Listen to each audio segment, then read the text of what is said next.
सुझाव मिला। दोष हैं, जैसे अभी हमने कह दिया, साधारण कह देते हैं सरस्वती वंदना होगी, वंदना नहीं वंदना है। ये प्रोनाउंसिएशन कौन गलत कर रहा है? ये उच्चारण हम ही आप गलत कर रहे हैं।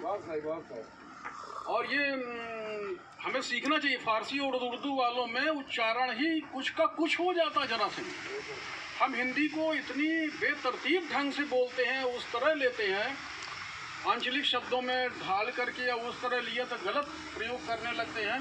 उच्चारण पर कभी नहीं देते। दूसरी वर्तनी पे आइए, जब हम उसका लेखन करते हैं हिंदी का, हिंदी के टीचरों को जो एमए हैं, बीएड करके आए, उनको मैंने हिंदी लिखते हुए गलत देखा। आयोग से आए हुए एक अध्यापक को मैंने ज्वाइन कराया था। उन्होंने हिंदी में एप्लीकेशन लिखी थी और 3 बार मैंने उनके सामने फाड़ के फेंक दी। क्यों फेंकी? मैं हिंदी का छात्र नहीं रहा हूँ ज़िंदगी में, लेकिन बीए तक हिंदी साहित्य पढ़ा है, तो उस ज़माने की हिंदी में वास्तव में हिंदी पढ़ाई जाती थी। तो उस तरह से 3 बार फाड़ने के बाद जब मुझसे नहीं रहा गया, तो मैंने कहा कि बड़े बाबू के पास चले जाइए, वो टाइप कर देंगे और इसके बाद आप दस्तखत करके चले जाएंगे। ये हिंदी LT ग्रेड के शिक्षक के बारे में मुझे करना पड़ा। एक बार मैंने थोड़ी सी चर्चा करेंगे, संस्कृत और हिंदी का संबंध बड़ा घनिष्ठ। जब तक आपको संस्कृत नहीं आएगी, हिंदी शिक्षक के लिए अनिवार्य भी संस्कृत। BA में संस्कृत नहीं होगी तो हिंदी का शिक्षक वो नहीं बन सकता। लेकिन ऐसी स्थितियां नहीं हैं। इसके बाद भी कैसे आते हैं, क्या आते हैं, वर्तनी, उच्चारण, ये 2 समय दौर करने होंगे। हम आपको हिंदी शिक्षक की छोड़िए, हमें आपको बोलने वालों को आपस में करने होंगे। हिंदीयत बोलते हैं। और इस तरह से ये एक ऐसा विषय था जो 14 सितंबर को किसी कोई अगली गोष्ठी में फिर से उठाया जाए। ये गंभीर विषय है, छोटा विषय नहीं है। शिक्षा के उद्देश्यों में, शिक्षा की प्रक्रिया में इधर उधर भटक करके नहीं, ये गंभीर विषय है। और इस गंभीर विषय पे हम समझते हैं, इसमें से हमारे संस्कृत के अध्यापक जी बैठे हुए हैं। जब तक हिंदी की जननी जो है, संस्कृत भले ही उपजल कही जाती हो, लेकिन हिंदी की जननी है, उससे हिंदी ने जन्म पाया है। हिंदी आज भटक रही है, कहाँ चली गई है? हिंदी क्लिष्ट से अब सामान्य की ओर दौड़ रही। आम जनता क्लिष्ट शब्दों को स्वीकृत नहीं दे रहा है, नहीं दे रही है जनता। हमें सरल शब्दों की ओर मुड़ना है। प्राकृत संस्कृत हुई थी, संस्कृत से प्राकृत संस्कृत बोली गई थी, और प्राकृत के बाद हमें लगता है कि हिंदी भी अब हिंदी की प्राकृत रूप हमें स्वीकार करने पड़ेगा, तत्वों की ओर चलना पड़ेगा।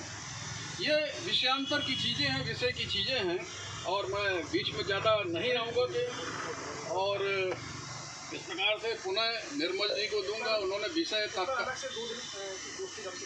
हाँ वही कोशिश कर रहे हैं। ये अभी ट्रायल है, ये अभी ट्रायल रखा गया है, तो तत्काल जो है अपने उस पर पुनः लौट जाना। धन्यवाद। तो आप लोगों का हृदय से संबंध है, वो भाषा से कोई मतलब नहीं है, देश से कोई मतलब नहीं है, आपके जन्म स्थान से मतलब नहीं। चौपाई में लेता हूँ गोस्वामी जी की, छित जल पावक गगन समीरा, कच्च तत्व यह अधम शरीरा। फिर वो आगे कहते हैं, ईश्वर अंश जीव अविनाशी, चेतन सहज सकल सुखराशि। इंजीनियरिंग की भाषा को यहाँ समझने वाला मेरे अतिरिक्त कोई नहीं बैठा। हर भाषा को आप जानते हैं, हर विधा की एक एक अपनी भाषा है। मैं ऐसे कर दूं तो शायद न समझ पाए कि मैं क्या संकेत कर रहा हूँ, ठीक है। लेकिन अगर कोई बच्चा जा रहा है तो आप कहो जाओ उसका पीछा करो, इतना ही कर दें तो लोग दौड़ पड़ेंगे, उसका पीछा कर लेंगे। ये भी एक भाषा है।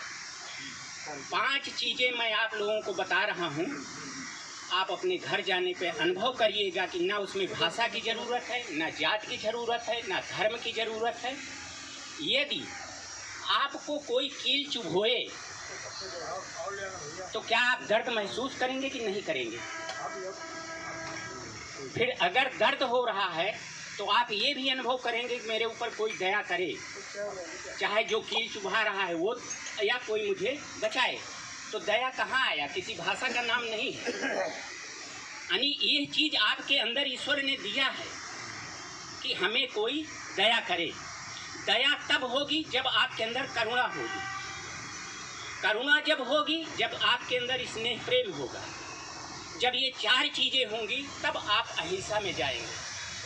आप हिंसक तब तक हैं कि जब इन 4 चीज़ों को आपको बोध और अनुभव नहीं हुआ है। और जिस दिन ये बोध और अनुभव हो जाएगा तो ये संसार आपका है, आप संसार के हैं। गोस्वामी जी पूरे दुनिया में दौड़ लगाने के बाद चित्रकूट को चुना। नहीं, उनको काशी में विद्वानों ने नहीं ठहरने दिया, अयोध्या में नहीं ठहरने दिया, मथुरा में नहीं ठहरने दिया। चित्रकूट में क्यों हमारे गोस्वामी जी ने अपना जीवन सार्थक बनाया कि यहाँ शिक्षा नहीं थी। जो वो कहते थे लोगों की समझ में आता था, अनुभव करते थे। यहीं से गोस्वामी जी को जय जयकार मिला। दूसरा, हमारा सबसे बड़ा देवता जिसे हम रामचंद्र भगवान कहते हैं, उसने भी सारी दुनिया टटोला, चित्रकूट को ही क्यों चुना? आप लोग सोचिएगा, मैं जिन बातों को आपके सामने रख रहा हूँ।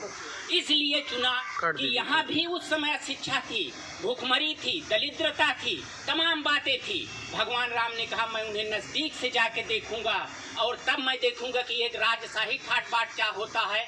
और जो लकड़ी बेचकर अपना जीवन काट रहा है, जो पैदल जा रहा है, पैर में जूता नहीं है, जो उसके बच्चे को मारा जा रहा है, कोई छुड़ाने वाला नहीं है, जो नारियों के साथ अत्याचार हो रहा है, इन सब का अनुभव के लिए वो यहाँ चित्रकूट को चुना। और फिर बड़े बड़े उन लोगों को, पापियों का सर्वनाश किया जो कभी किसी के सर्वनाश से उम्मीद नहीं करते थे। धन्यवाद।